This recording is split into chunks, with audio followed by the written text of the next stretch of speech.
This is Board Games and Bourbon. I'm Glenn Flaherty, and today we're going to talk about Master Suites, which is an exciting game because it's coming to us from Bulgaria, and that really makes me happy. So what do you do in this game? So in this game, your goal is to score the most points by completing recipes. And recipes in this game are these rows and columns of ingredients. And what you're trying to do is in your personal hand, you're trying to get matching ingredients that you see in these columns and row. And when the time comes along, you're going to trade in your ingredients here, and you are going to score all these elements. So like for example, if you had the butter, the milk, a butter, a flour, and a butter, boy, that's a really high calorie recipe.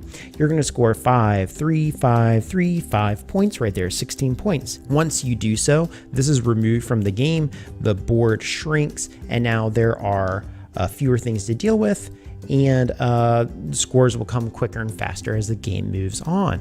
Now what I have in front of us is something I designed for 2 players. That means it's 5 by 5. And to set up the game, you're going to create your grid. You're going to create a little market here that is the number of players, 2 plus an extra card, a draw pile. You're going to give everyone a persona. Now in this game, there's some fun personas. There's 16 in total. You have Spirit Runner here, which looks like LeBron James's less successful uncle.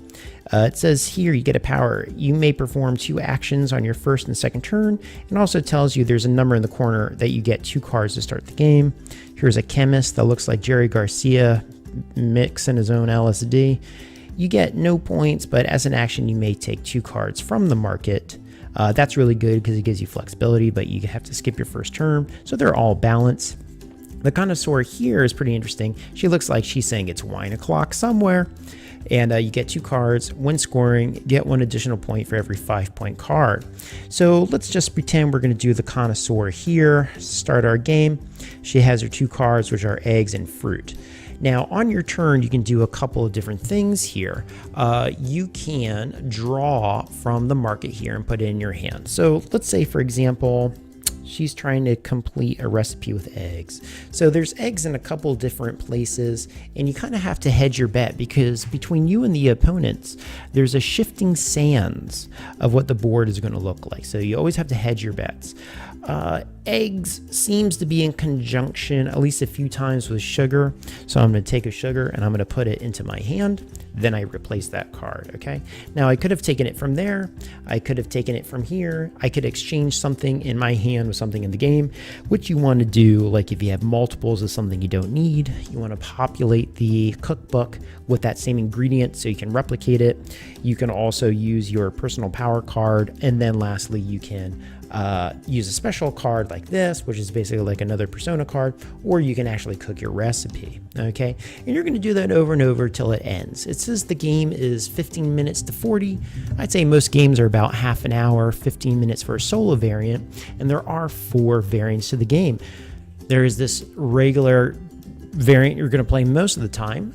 There's also a player elimination competitive version where everyone has their own board, and instead of cooking the recipes of a central board, you're cooking the recipes of your opponent's board, and you're trying to make their recipe book totally go away, and you win via elimination. There's a cooperative element where you don't have personalities or special cards, and you're still trying to win. And then there is a solo variant versus an AI in the game. Now, like I said, you have to hedge your bets a little bit in the game. There is that shifting sands. And the other nice thing is it doesn't overstay its welcome because as the game is going on, the board is getting smaller, the points are reducing, but the turns are faster. Another little caveat there to making your recipes in the game is it kind of gives you an interesting thing so you're never really stuck. And I like when games give you a way out even when things don't seem that great. And that's to say, like if you're cooking a recipe, and let's just say for argument's sake, all these butters were also in my hand. Let's say this whole row is gone. And I'm trying to cook this row here.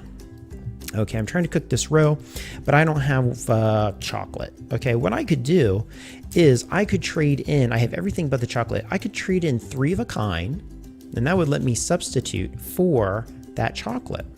Okay, now that's really great because when I trade in 3 of kind for that chocolate, I score everything in that row.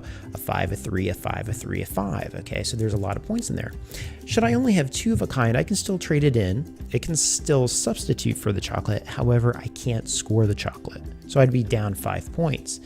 Now, combine that with my persona, like I'm playing the connoisseur. The connoisseur gives me 1 extra point for every 5-point card.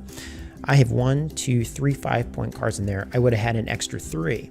Should I only have 2 of a kind? Yes, I've completed it, but I can't score that 5. But because of her power, that actually means I'm down 6 points.